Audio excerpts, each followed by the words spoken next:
Okay. Bismillahirrahmanirrahim. Innal hamdalillah nahmaduhu wa nasta'inuhu wa nastaghfiruh wa na'udzu billahi min shururi anfusina wa min sayyiati a'malina. Man yahdihillahu fala mudilla lahu wa man yudlil fala hadiya lahu. Wa ashhadu an la ilaha illallah wahdahu la syarika lahu wa ashhadu anna Muhammadan abduhu wa rasuluh. Rabbi shrah li sadri wa yassir li amri wahlul 'uqdatam min lisani yafqahu qawli. Assalamualaikum warahmatullahi wabarakatuh. Jadi alhamdulillah tuan-tuan dan puan-puan yang dirahmati Allah sekalian, dapat kita bertemu sekali lagi dalam pertemuan kuliah Masjid Ma'ruf, iaitu kuliah duha ringkasan Ihya Ulumuddin pada pagi 2 Jun ini, iaitu hari pertama kita keluar daripada circuit breaker. Mudah-mudahan ini berterusan memudahkan kehidupan kita dan juga meluaskan lagi kehidupan kita seperti sedia kala. Dan juga mudah-mudahan Allah Subhanahu Wa Taala memelihara kita daripada penyakit ini, penyakit yang berbahaya, penyakit berjangkit, pengalaman kita yang baru. Dan saya rasa ini bukanlah ujian yang berhenti kat sini. Mungkin ada lagi ujian-ujian lain untuk mengajar kita tentang cabaran kehidupan. Selagi mana kita ada cabaran kehidupan, maka itulah yang dinamakan sebagai hayat. Itu yang dikatakan sebagai dunia. Sentiasa ada cabaran-cabaran daripada kesihatan, daripada keluarga, daripada kewangan, daripada kehidupan, daripada hubungan kita dengan mereka-mereka di keliling kita. Selagi mana ada cabaran, maksudnya kita masih lagi hidup dalam dunia ni. Dan kalau kita tidak ada cabaran lagi, mudah-mudahan satu masa nanti, bila kita masuk dalam syurga Allah Subhanahu Wa Taala, barulah tidak ada cabaran lagi dalam kehidupan. Di mana kehidupan itu hanyalah nikmat semata-mata. Nikmat semata-mata sampai bila-bila. Jadi iaitu pada perbincangan kita pada hari ini, insya-Allah kita akan teruskan perbincangan kita, iaitu masih lagi membincangkan tentang makna kalimat kedua, iaitu syahadah Rasulullah sallallahu alaihi wasallam. Yang mana kita sedang membincangkan tentang syahadah asyhadu anna Muhammadar Rasulullah. Jadi dan kita membincangkan bahawa apa saja yang diberitakan oleh Nabi SAW, kita beriman dengan dia. Selagi mana itu adalah hadis yang sahih. Apa yang Nabi SAW beritakan kepada kita tentang alam akhirat, kita beriman. Selagi mana itu adalah hadis yang sahih. Kerana dalam bab akidah, ulama-ulama sepakat bahawa kita perlu menggunakan hanya hadis-hadis yang sahih saja. Cuma khilaf di antara ulama-ulama sama ada kita menggunakan hadis mutawatir ataupun hadis ahad. Ini adalah perbincangan-perbincangan yang panjang yang ada di antara ulama-ulama yang mengatakan bahawa perkara-perkara yang bersangkut paut tentang alam akhirat mesti berdasarkan kepada, ataupun dalam bab akidah ataupun tauhid mesti berdasarkan kepada hadis mutawatir sahaja. Dan ini adalah pandangan yang agak sempit. Kerana kalau kita berdasarkan kepada hadis mutawatir saja, banyak pandangan-pandangan tentang alam akhirat yang kita tidak dapat gambaran yang sebenarnya. Kerana hadis mutawatir adalah hadis yang angkanya hanya sedikit saja. Maka kita boleh berdasarkan kepada hadis ahad, tidak sampai kepada had mutawatir, selagi mana hadis itu sahih. Asalkan hadis itu sahih, jelas, pasti datang daripada Nabi sallallahu alaihi wasallam, maka kita boleh menggunakan hadis itu sebagai hujah untuk memberikan kita gambaran tentang perkara-perkara yang bersangkut paut tentang alam akhirat. Baik. Jadi kita sedang sudah membincangkan tentang perkara-perkara yang bersangkut paut tentang alam kubur. Kita dah bincangkan tentang perkara yang bersangkut paut tentang mizan, iaitu timbangan di padang mahsyar. Dan kita juga telah membincangkan tentang sirat, iaitu jembatan yang berada di atas neraka. dan juga kita sudah membincangkan pada 2 minggu yang lepas, kita membincangkan tentang haud ataupun telaga. Telaga di sini ada ulama yang mengatakan bahawa telaga ini adalah telaga yang berada dalam syurga Nabi sallallahu alaihi wasallam. Dan ada pula yang mengatakan bahawa ini adalah perigi yang terdapat di padang mahsyar. Dua-dua betul, seperti mana yang kita dah bincangkan. Kerana hadis Nabi sallallahu alaihi wasallam sebut bahawa Telaga Kausar ni adalah pemberian hadiah kepada Nabi sallallahu alaihi wasallam. Dan Kausar ni terdapat dalam syurga Nabi sallallahu alaihi wasallam. Sebab itu Allah Subhanahu wa taala sebut dalam surah Al-Kautsar, "Inna a'tainaka al-Kautsar." Sesungguhnya kami telah berikan engkau wahai Muhammad al-Kautsar, iaitu perigi. Dan perigi ini hanya diberikan kepada Nabi sallallahu alaihi wasallam dalam syurga Nabi. Khas. Dan perigi ini airnya lebih putih daripada susu, lebih manis daripada madu. Tapi dalam hadis yang lain, Nabi SAW mengatakan bahawa daripada Telaga Kausar ataupun Sungai Kausar ni, dia bersambungan sampai kepada perigi Nabi SAW berada di Padang Mahsyar. Dan saya dah sebutkan, ulama mengatakan bahawa dalam telaga ni, Telaga Kausar ini terdapat dua mizab, dua saluran. Yang satu diperbuat daripada emas dan satu diperbuat daripada perak. Dan mizab ini, saluran ini datang daripada Kausar. Dan ini yang mengisi perigi yang terdapat di Padang Mahsyar.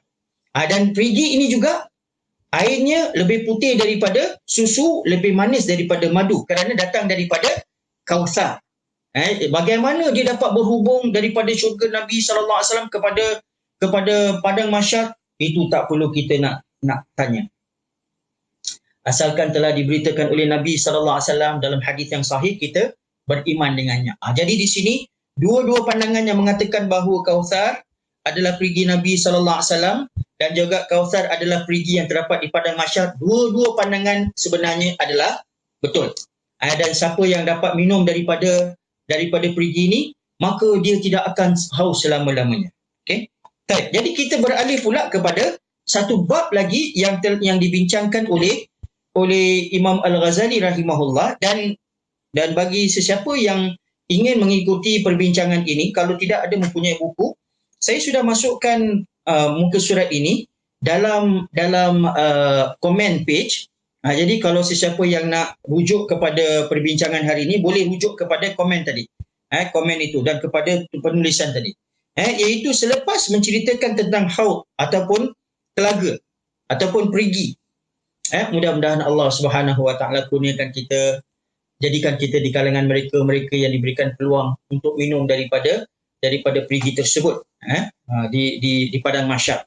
Jadi selepas itu Imam Al-Ghazali meneruskan perbincangan dia, dan dia mengatakan bahawa hamba juga wajib mengimani hisab dan perbezaan makhluk di dalamnya. Padahal di sini kalau kita lihat, Imam Al-Ghazali sudah menceritakan tentang hisab, tentang perhitungan, tentang perkiraan amalan-amalan, bagaimana amalan-amalan kita akan ditimbang di mizan. Tetapi di sini Imam Al-Ghazali cerita lagi sekali, seolah-olah dia nak berikan penjelasan lagi apa yang berlaku kepada hari amalan-amalan kita dikira oleh Allah Subhanahu wa taala. Dan di sini kita beriman bahawa setiap daripada amalan-amalan yang kecil ataupun besar akan dikira oleh Allah Subhanahu wa taala untuk menunjukkan keadilan Allah Subhanahu wa taala. Jadi di sini Imam Al-Ghazali mengatakan hamba juga wajib mengimani hisab. Hisab maksudnya perkiraan, ataupun hisab ni dikirakan sebagai mathematics.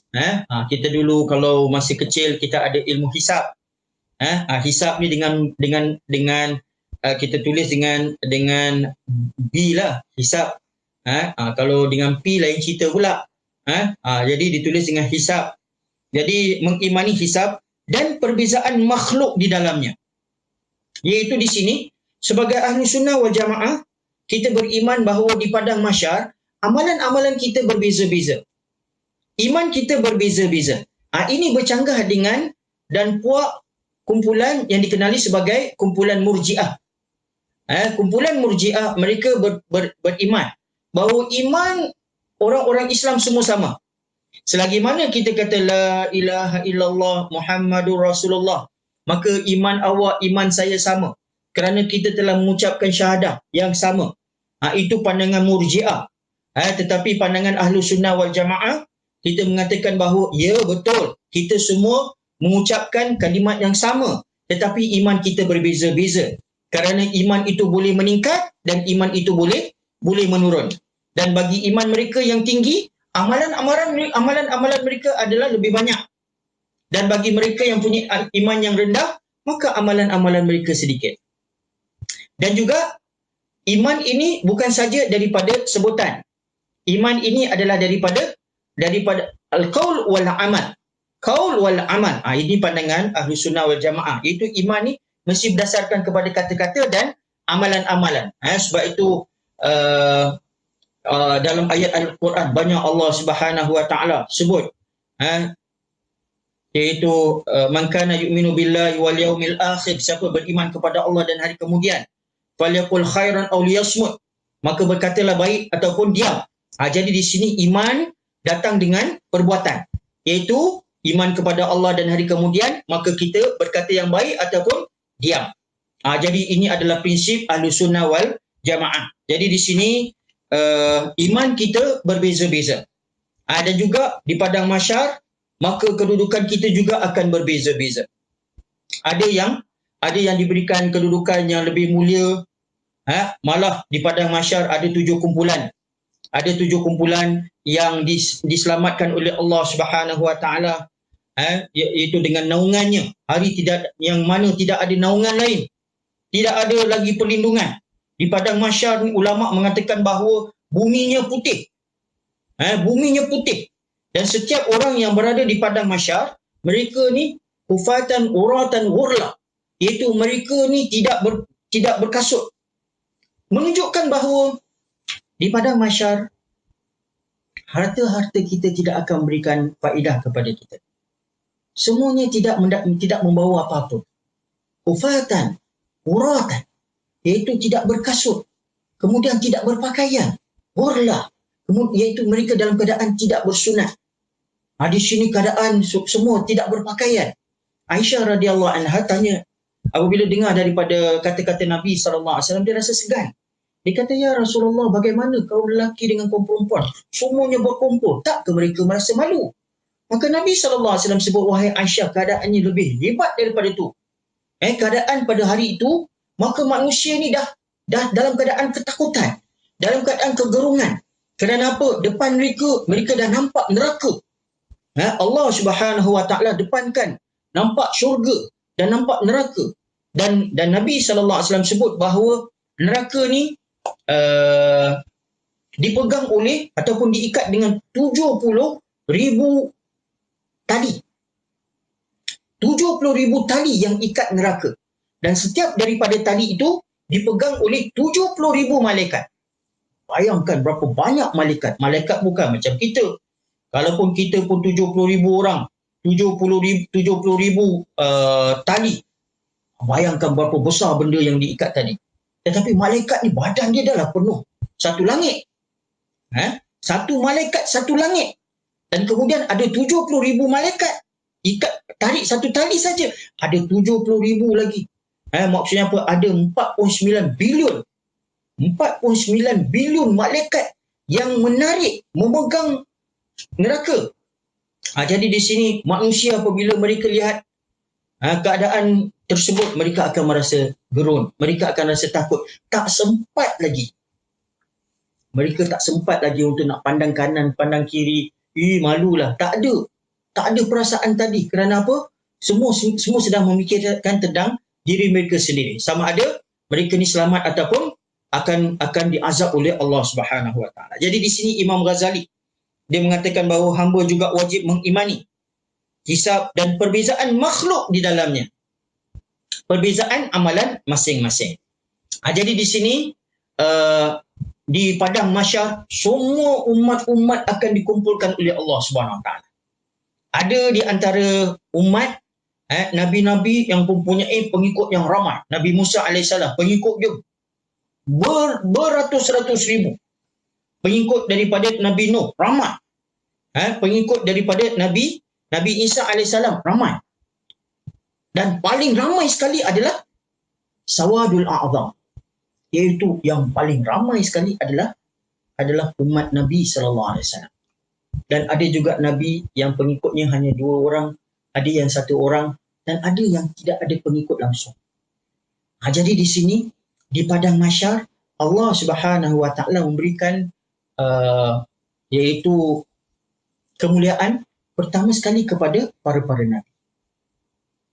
Para nabi adalah orang-orang yang paling mulia di sisi Allah Subhanahu Wa Taala, dan mereka adalah manusia-manusia yang telah dipilih oleh Allah Subhanahu Wa Taala. Dan para nabi ini adalah orang-orang yang mempunyai ujian yang paling banyak dari Allah Subhanahu Wa Taala. Nabi SAW sebut, iaitu dalam sepotong hadis Nabi sebut, asyaddun nas bala'an al-anbiya, manusia yang paling hebat ujiannya adalah para anbiya. Summal amsal fa'al amsal, kemudian mereka yang selepas mereka dan selepas mereka yang menyerupai mereka. Jadi maksudnya apa? Yang paling tinggi sekali ujian adalah Nabi sallallahu alaihi wasallam. Nabi Muhammad sallallahu alaihi wasallam adalah nabi yang paling banyak ujian.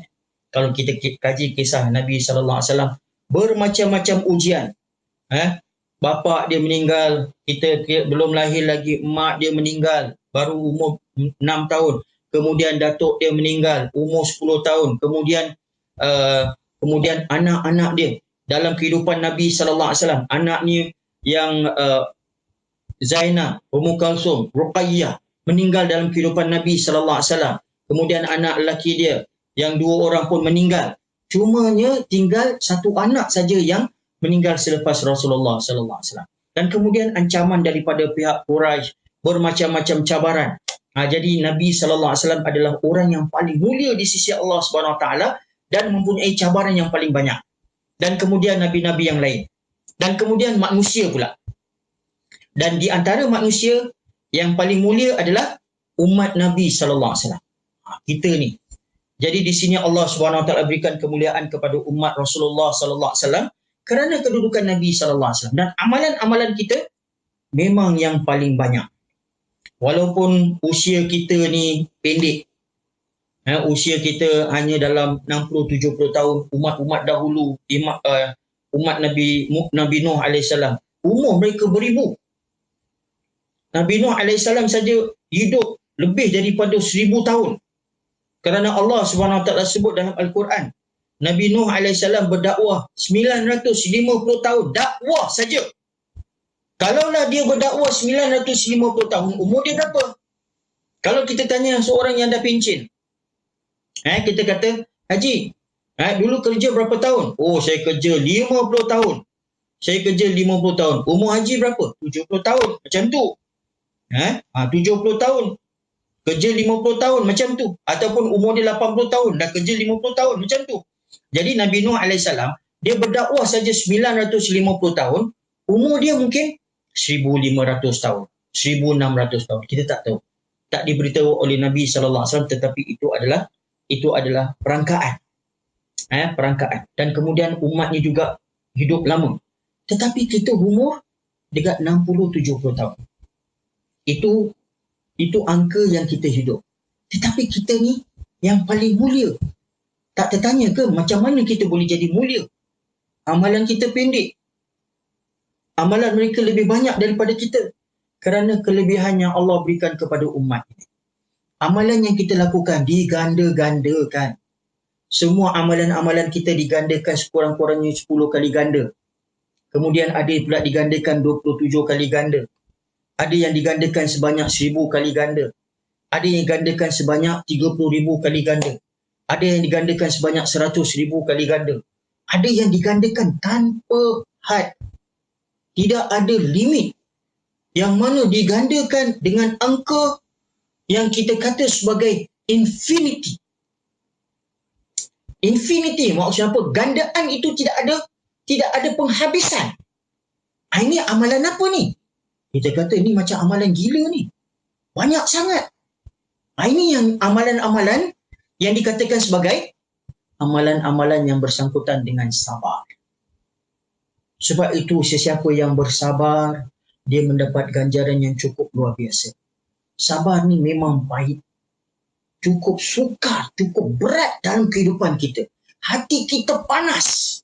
Tetapi kalaulah kita bersabar, Allah Subhanahu Wa Taala memberikan kita ganjaran yang tidak ada penghabisan. Dan kemudian yang kedua, amalan yang baru habis, iaitu puasa. Puasa ni ganjaran dia tidak ada penghabisannya. Kerana Allah Subhanahu Wa Taala sebut dalam sebutan hadis qudsi, kullu amal ibni Adam lahu, setiap amalan anak Adam adalah untuk dia. Illa siyam, kecuali puasa. Fa innahu li wa ana ajzi bih, sesungguhnya puasa itu untuk aku dan aku yang akan berikan ganjaran. Bila Allah Subhanahu Wa Taala berikan ganjaran, Allah Subhanahu Wa Taala Maha Kaya. Allah Subhanahu Wa Taala berikan ganjaran yang tidak ada limit. Macam kita ni dapat blank check. Kalaulah orang yang paling kaya dalam dunia ni kasih kita blank check pun, kita nak tulis berapa banyak dalam cek tadi pun kita rasa segan. Tapi Allah Subhanahu Wa Taala berikan kita tanpa perkiraan. Jadi ini adalah kelebihan yang Allah Subhanahu Wa Taala berikan kepada umat ini. Iaitu umat ini dimuliakan daripada umat-umat yang lain. Dan kemudian di antara umat ini, orang yang terbaik adalah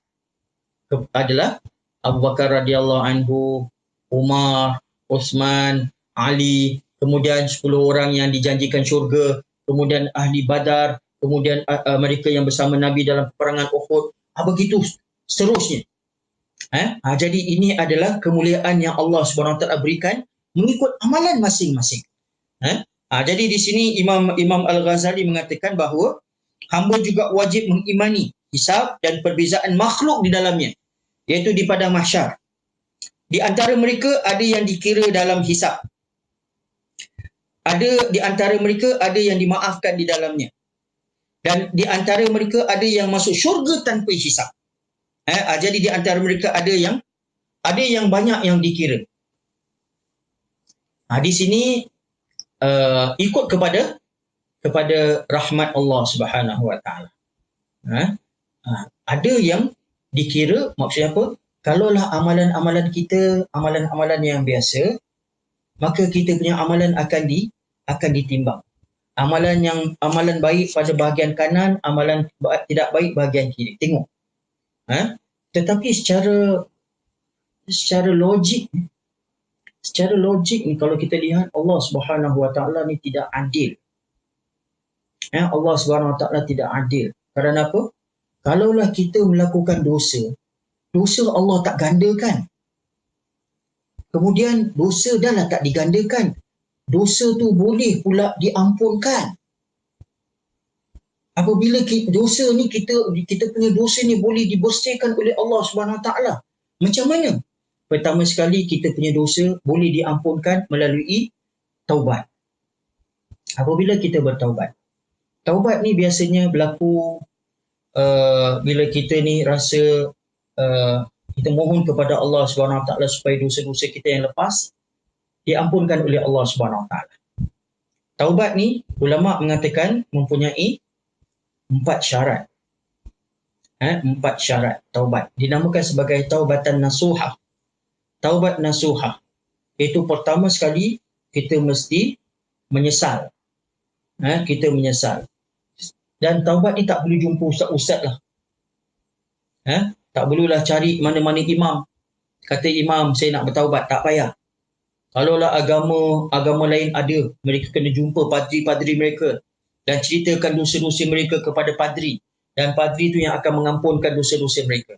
Tapi Islam, kita hanya menyesal. Iaitu bila kita dekat mana-mana, sebaik-baiknya kalaulah waktu malam. Pukul 3 pagi, pukul 4 pagi, kita sembahyang 2 rakaat, kemudian kita pun memohon kepada Allah Subhanahu Wa Taala.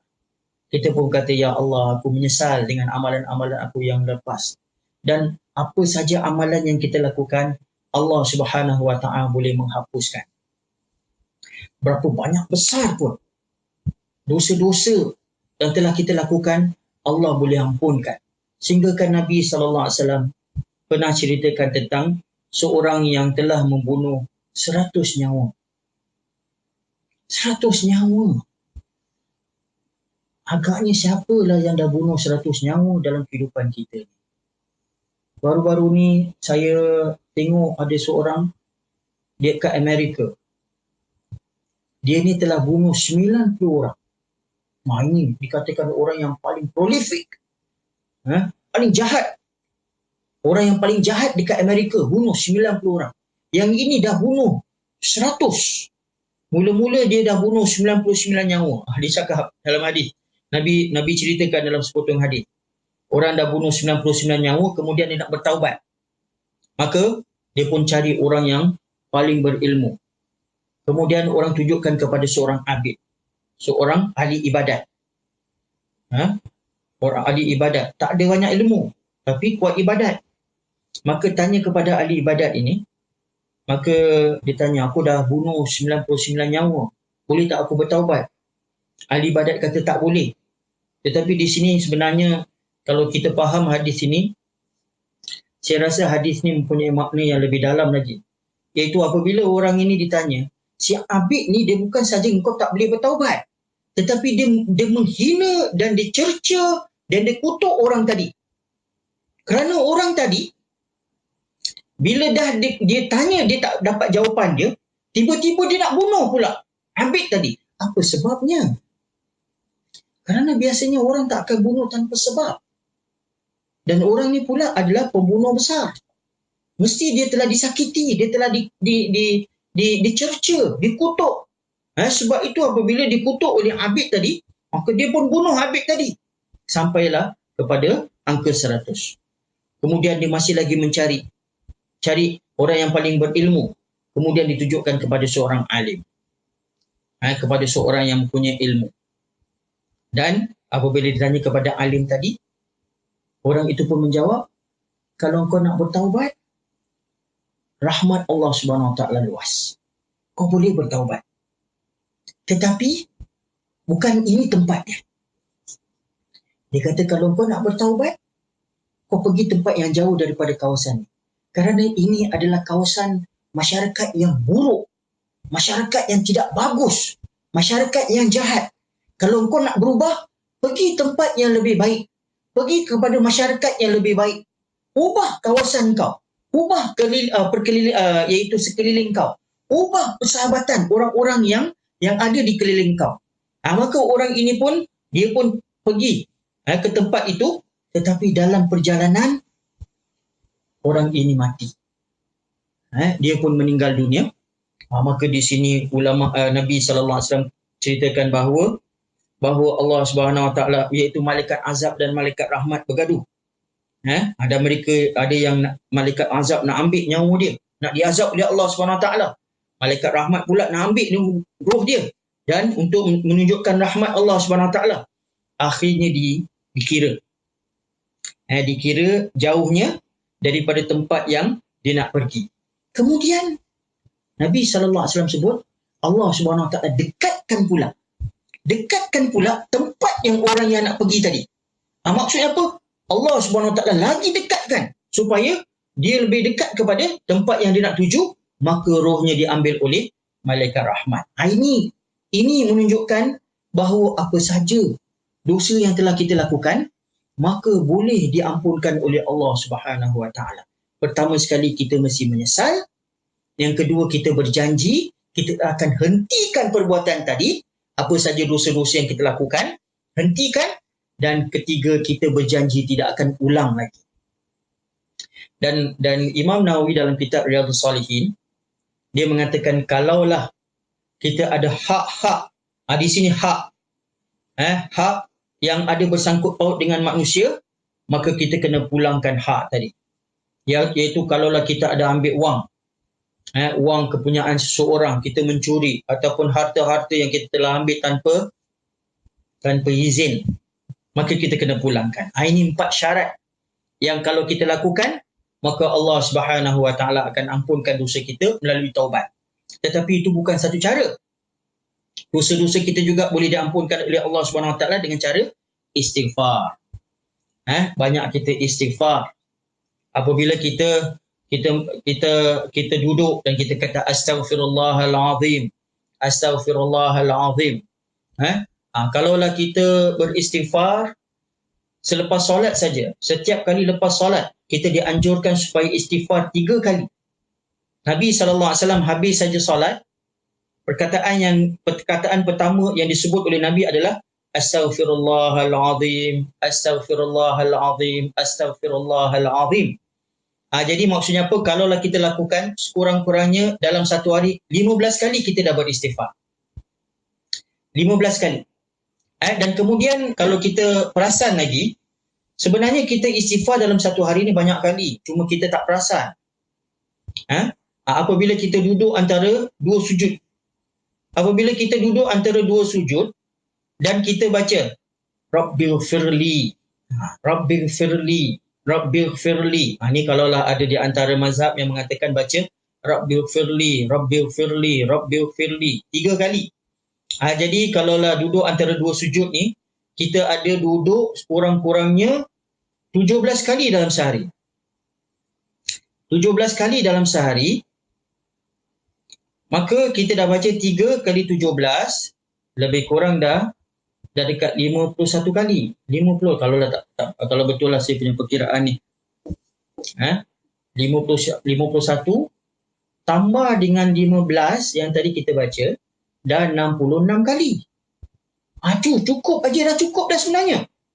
Kalaulah kita baca Rabbighfirli, tetapi biasanya kita dalam mazhab Syafi'i kita baca Rabbighfirli warhamni wajburni warfa'ni warzuqni wahdini wa'afini wa'af'anni. Jadi kita baca Rabbighfirli sekali saja. Jadi kita baca 17 kali. 17 campur dengan 15, 32 kali. 17, 15, ialah 32 kali lah. Matematik saya ni dah makin teruk. Makin teruk. Jadi lebih kurang 32 kali. Jadi kalaulah kita ni duduk mana-mana, kita beristighfar. Kita beristighfar. Dan Nabi SAW ajar kita istighfar yang paling bagus. Saya anjurkan tuan-tuan dan puan-puan kalau boleh pada waktu pagi selepas subuh baca. Iaitu dianjurkan kita baca. Kalau Nabi kata siapa yang baca ni sekali dan beriman dengan dia, kalaulah mati pada waktu pagi, dimasukkan dalam syurga. Kalaulah siapa yang baca selepas asar ataupun selepas maghrib, beriman dengan dia, yakin dengan pembacaan tadi, kalaulah dia mati waktu malam, masuk dalam syurga. Ayat itu dinamakan sebagai Sayyidul Istighfar, raja kepada segala istighfar. Kita baca Allahumma anta rabbi, la ilaha illa anta khalaqtani, wa ana abduka, wa ana ala ahdika wa wa'dika mastata'tu, a'udzu bika min syarri ma sana'tu wa abu'u laka bi ni'matika alayya wa abu'u bi dhanbi faghfir li fa innahu la yaghfiru dhunuba illa anta. Sekali saja. Jadi di sini istighfar juga akan menghapuskan kita punya dosa-dosa. Tak habis kat situ. Sebab itu saya kata Allah Subhanahu Wa Taala tidak adil. Kita boleh bertaubat, kita boleh beristighfar dan juga dosa-dosa kita boleh diampunkan apabila kita melakukan amalan-amalan soleh. Nabi SAW sebut, iaitu dalam sepotong hadis Nabi kata, ittaqullah ataupun ittaqillah haitsuma kunta watbi sayyi'atal hasanah tamhuha. Iaitu Nabi kata bertakwalah kepada Allah Subhanahu Wa Taala di mana saja kamu berada. Dan ikutilah dosa-dosa dengan amalan-amalan baik, maka ia akan menghapuskan, dia akan membersihkan. Apabila kita melakukan amalan-amalan soleh, dosa-dosa kita yang lepas tu akan dibersihkan oleh Allah Subhanahu Wa Taala.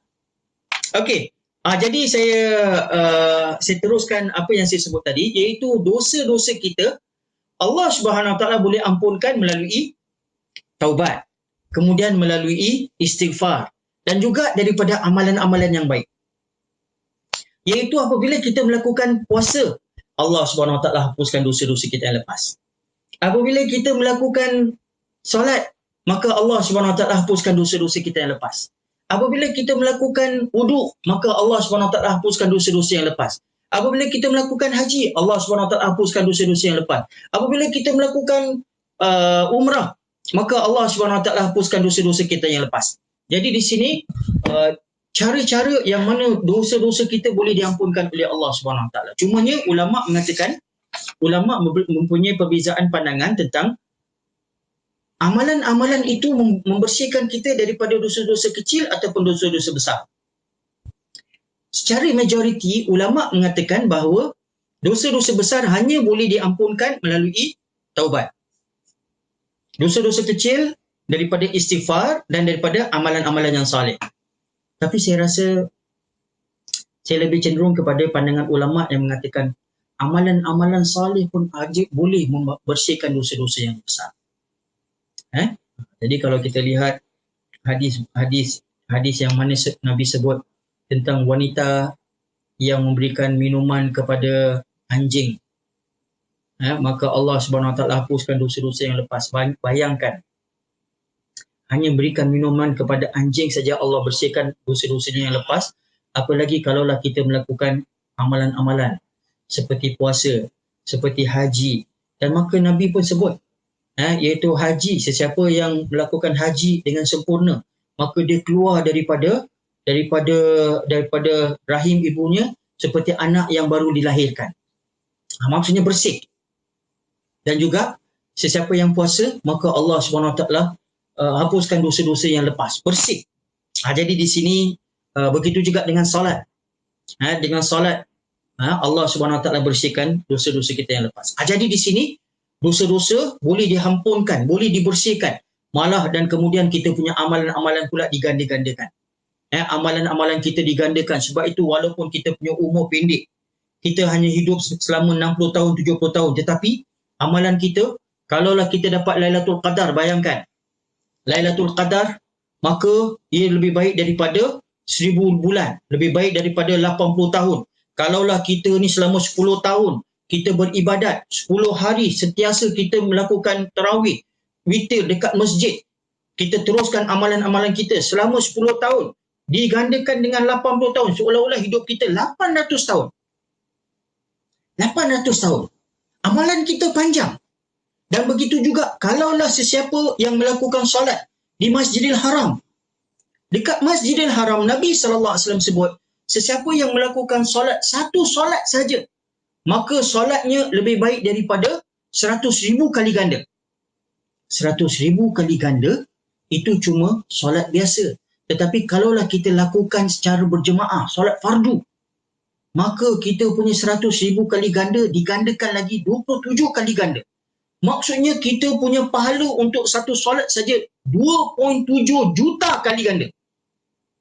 Itu cuma satu solat saja. Jadi 2.7 juta kali ganda, ia seolah-olah kita kita telah melakukan solat lebih daripada, saya ingat lebih daripada 500 tahun.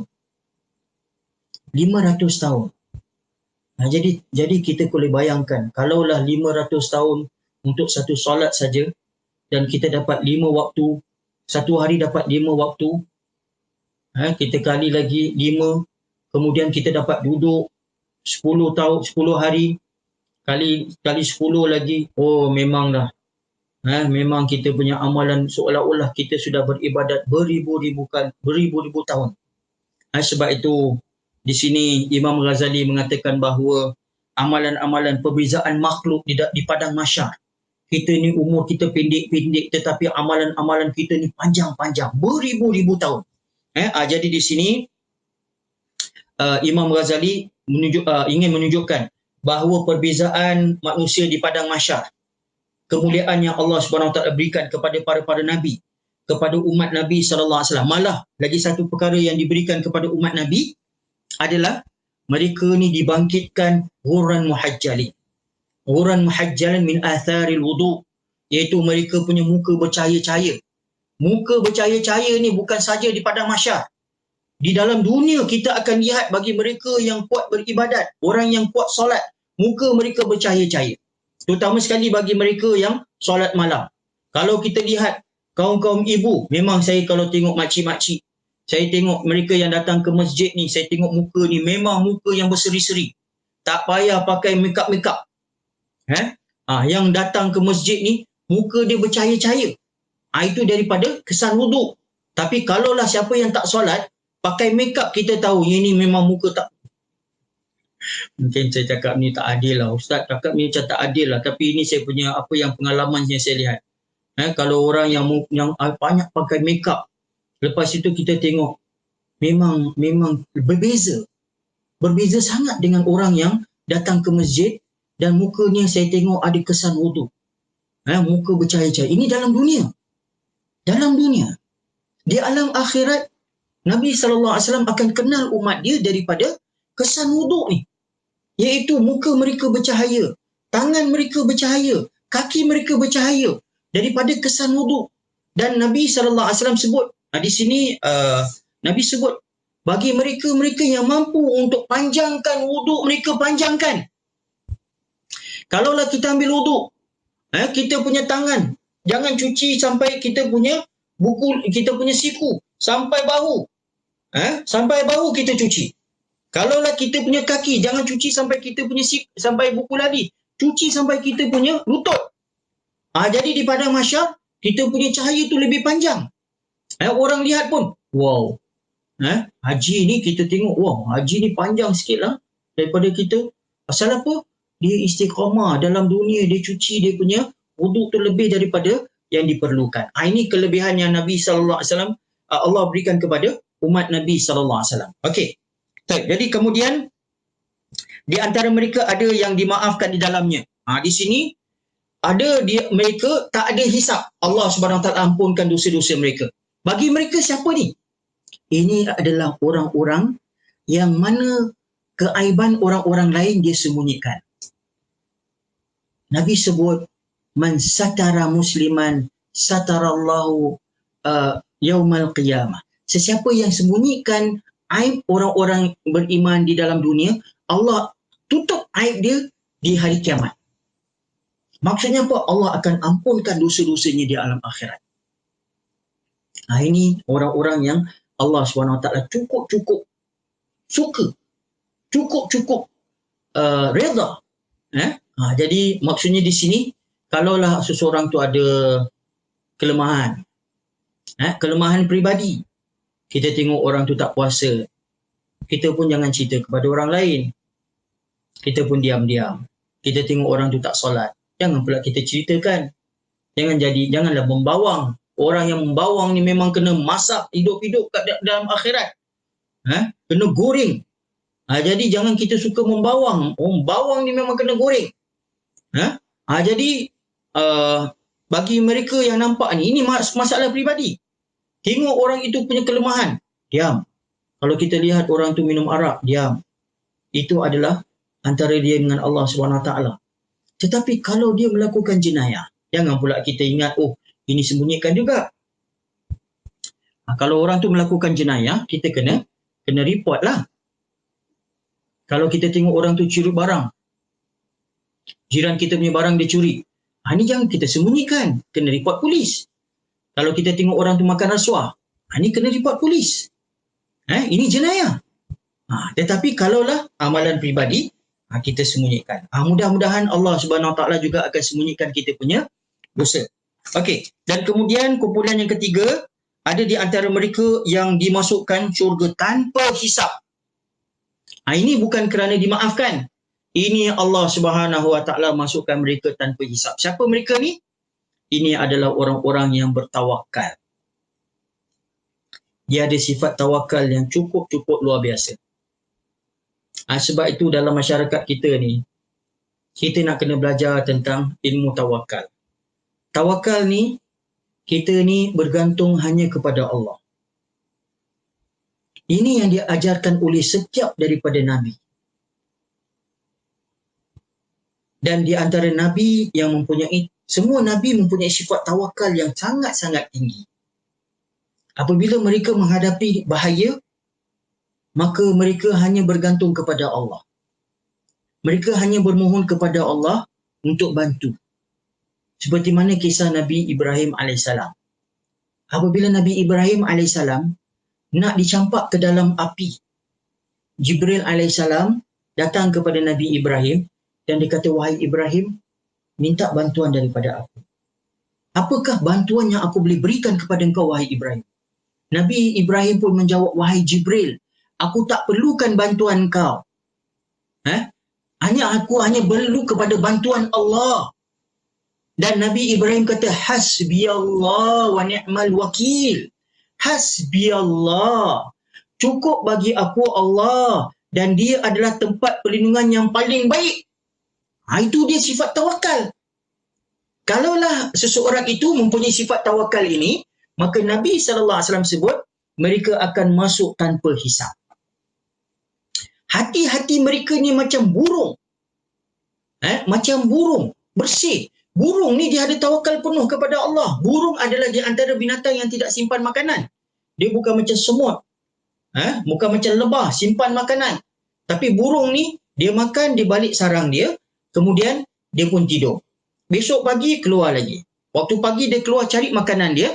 Balik kenyang lagi. Itu sifat burung. Jadi, Nabi SAW sebut orang yang bertawakal ni, hati dia macam burung. Tawakal kepada Allah. Jadi, bagi mereka ni, akan masuk syurga tanpa hisab. Nabi kata 70,000 daripada umat aku masuk syurga tanpa hisab. Hari ni Allah SWT tengok orang ni punya tawakal cukup-cukup luar biasa, maka Allah pun tak tengok dia punya dosa, dia punya amalan-amalan. Terus masuk dalam syurga. Kemudian sahabat berkata, ya Rasulullah, doakan aku di antara mereka. Ukasha ibn Muhsin. Maka Nabi kata, engkau daripada mereka. Kemudian sahabat lain pula tanya, ya Rasulullah, doakan saya di antara mereka. Nabi pun berkata, sabaqaka Ukasha. Engkau telah didahului oleh Ukasha. Tak payah lagi nak minta-minta lagi. Kemudian sahabat tanya, ya Rasulullah, doakan kepada Allah supaya angka mereka ni lebih ramai lagi. Maka Nabi pun berkata, setiap daripada 70,000 ni akan membawa bersama mereka 70,000 lagi. Maksudnya angka mereka berapa? 4.9 bilion. 4.9 bilion, mudah-mudahan Allah masukkan kita di kalangan mereka. Yang corok pun tak apalah, yang terakhir pun tak apa. Dapat masuk dalam syurga tanpa hisap ni memang cukup-cukup luar biasa. Jadi ini adalah mereka-mereka yang berada di padang mahsyar. Cumanya di padang mahsyar saya nak sebut di sini, iaitu di padang mahsyar ni, apakah amalan yang paling besar sekali? Apakah amalan yang paling penting sekali? Ataupun apakah amalan pertama yang akan dihisap oleh Allah Subhanahu Wa Taala? Kerana ada beberapa hadis yang seolah-olah dia bercanggah, tetapi ulama-ulama memberikan penjelasan yang tepat. Iaitu dalam satu hadis Nabi SAW sebut, la tazulu qadamal abdin, la tazulu qadamal abdin yaumal qiyamah hatta yus'alu an arba'. Tidak akan bergerak kaki seorang hamba sampai ditanya 4 perkara. An umrihi fima afna, tentang kehidupan dia, apa yang dia telah gunakan. Wa an syababihi fima ablah, daripada bila dia menjadi belia tu, apa yang dia telah habiskan dia punya waktu. Wa an malihi min aina iktasabah wa fima anfaqah, dan harta-harta dia daripada mana dia dapat dan bagaimana dia digunakan. Wa an ilmihi fima makana fima amila fi, iaitu dengan, dan kemudian amalan dia, bagaimana dia telah beramal dengan ilmu-ilmunya. Ini seolah-olah Nabi SAW sebut bahawa amalan-amalan 4 perkara ini akan ditanya sebelum kaki seseorang hamba tu dapat bergerak di padang mahsyar. Tetapi ada hadis lain pula, Nabi sebut, inna awwalu ma yuhasabu bihi al-'abdu yaumal qiyamah min amalihi salatuhu. Sesungguhnya amalan pertama yang akan dihisap bagi seseorang hamba adalah solat dia. Ini tadi hadis mengatakan 4 perkara yang akan disoal. Kemudian ada pula hadis yang mengatakan amalan yang pertama yang akan dihisap, akan disoal oleh Allah Subhanahu Wa Taala, solat. Kemudian ada hadis lain pula. Hadis yang ketiga, Nabi SAW sebut, iaitu awwalu ma yuqda bainan nas yaumal qiyamah fid dima, iaitu perkara yang pertama yang akan dihukum, di kalangan manusia adalah dalam urusan darah. Jadi 3 perkara ni yang mana satu yang akan disoal? Jadi di sini ulama memberikan kita penjelasan. Kerana sebenarnya perkara yang pertama yang akan disoal, ini bersangkut paut tentang hak Allah Subhanahu Wa Taala. Perkara yang pertama yang akan disoal adalah tentang solat. Dalam amalan solat ni, kalaulah amalan solat itu baik, maka semua amalan-amalan yang lain semua menjadi baik-baik. Tetapi kalaulah amalan solat ini tidak baik, maka amalan-amalan lain juga tidak akan baik. Dalam hadis yang panjang ni saya nak kongsi ni, iaitu Nabi sebut fa in salahat faqad aflaha wa anjah. Kalaulah solat ni bagus, maka dia pun berjaya dan dia pun selamat. Wa in fasadat faqad khaba wa khasir. Dan kalaulah tak cukup, maka dia akan menyesal dan dia akan rugi. Fa in tanqasa min faridah syai' wala rabb azza wa jalla. Kalaulah amalan-amalan fardu dia ada kekurangan, maka Allah Subhanahu Wa Taala akan berkata, "Unzuru hal li 'abdi min tatawwu'." Tengoklah kepada hamba aku, adakah bagi hamba aku ni amalan-amalan sampingan, amalan-amalan sunat. Jadi kalaulah kita punya solat fardu ada yang kurang, maka Allah Subhanahu Wa Taala perintahkan malaikat supaya tengok kepada amalan-amalan sunat. Sebab itu kalaulah kita melakukan amalan-amalan fardu, kalau kurang, solat dekat masjid. Kita solat secara berjemaah, digandakan 25 kali ganda ataupun 27 kali ganda. Dan kemudian kita lakukan dekat masjid-masjid yang mempunyai kelebihan. Kita sembahyang dekat Masjidil Aqsa, digandakan lagi 500 kali ganda. Kita solat dekat Masjid Nabawi, digandakan lagi 1000 kali ganda. Kita lakukan dekat Masjidil Haram, kita punya amalan solat digandakan 100,000 kali ganda. Jadi di sini amalan-amalan kita ni akan dapat menampung, memastikan bahawa solat kita tu, amalan kita memang cukup bagus. Sebab itu solat ni adalah perkara yang paling penting dalam kehidupan kita. Jaga kita punya solat. Dan juga anak-anak kita diajar untuk pastikan anak-anak kita juga melakukan solat. Puasa Nabi tak sebut. Nabi tak kata umur 7 tahun suruh mereka puasa, tak ada. Tetapi 7 tahun ajar mereka solat, suruh mereka solat. Umur 10 tahun pukul mereka. Ini untuk menunjukkan kepentingan tentang solat. Jadi di sini amalan-amalan yang pertama yang akan dihisap, akan dikira oleh Allah Subhanahu Wa Taala adalah solat. Dan kemudian habis saja solat, kemudian Allah Subhanahu Wa Taala akan hukum di antara manusia. Ada tak mereka ni hak-hak tentang darah? Darah maksud apa? Kalau ada sesiapa yang membunuh. Ini pertama yang akan dikedepankan. Pembunuhan ni kita tidak boleh lari.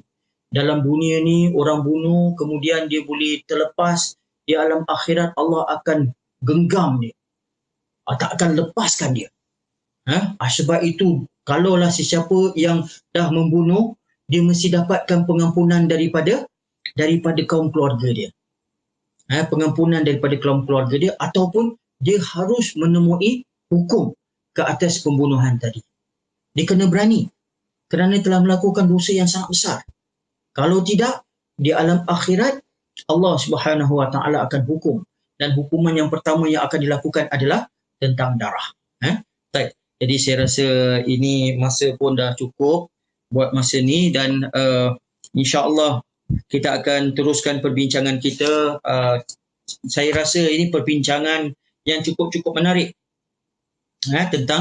tentang perkara-perkara yang bersangkut paut tentang alam akhirat, untuk menunjukkan bahawa ini adalah hari yang sangat hebat. Kita punya persiapan, yakin bahawa satu hari kita akan berhadapan dengannya. Mudah-mudahan kehidupan kita di alam akhirat mudah. Dan semoga Allah selamatkan kita di padang mahsyar. Semoga Allah SWT kumpulkan kita di antara mereka-mereka yang diberikan naungan. 7 kumpulan. 7 kumpulan yang diberi naungan di bawah naungan Allah SWT. Diberikan minum daripada perigi Nabi SAW. dan kemudian dimasukkan syurga Allah Subhanahu Wa Taala tanpa hisap, ataupun sekurang-kurangnya kita amalan-amalan kita dimaafkan oleh Allah Subhanahu Wa Taala. Jadi saya rasa saya pun berhenti dekat sini. Cukuplah untuk perbincangan kita pada pagi ini, dan saya ucapkan terima kasih kepada tuan-tuan dan puan-puan yang sudi bersama saya pada pagi ini, dan saya minta maaf ada kegenjutan tadi. Saya mungkin kerana connection ataupun mungkin ada sebab-sebab lain saya pun tak faham. Jadi ada gencut sekejap kita punya live. Jadi mudah-mudahan usaha yang kita gunakan untuk meningkatkan ilmu kita diberikan ganjaran oleh Allah Subhanahu Wa Taala. Mudah-mudahan Allah Subhanahu Wa Taala bersihkan dosa-dosa kita yang lepas, dan juga mudah-mudahan Allah Subhanahu Wa Taala luaskan rezeki kita, berikan kita kesihatan yang baik. Kalau ada di antara kita yang punya masalah kesihatan, mudah-mudahan Allah kurniakan kita syifa. Allahumma rabban nas adhibil ba's ishfi anta syafi la shifaa illa shifauk shifaan la yughadiru saqama. Dan juga mudah-mudahan Allah Subhanahu Wa Taala ampunkan dosa-dosa ibu bapa kita. Bagi mereka yang telah pergi dahulu daripada kita, mudah-mudahan Allah jadikan kubur-kubur mereka taman-taman syurga. Dan bagi mereka yang masih hidup, mudah-mudahan Allah lanjutkan usia mereka, berikan mereka kesihatan yang baik sepanjang hidup mereka.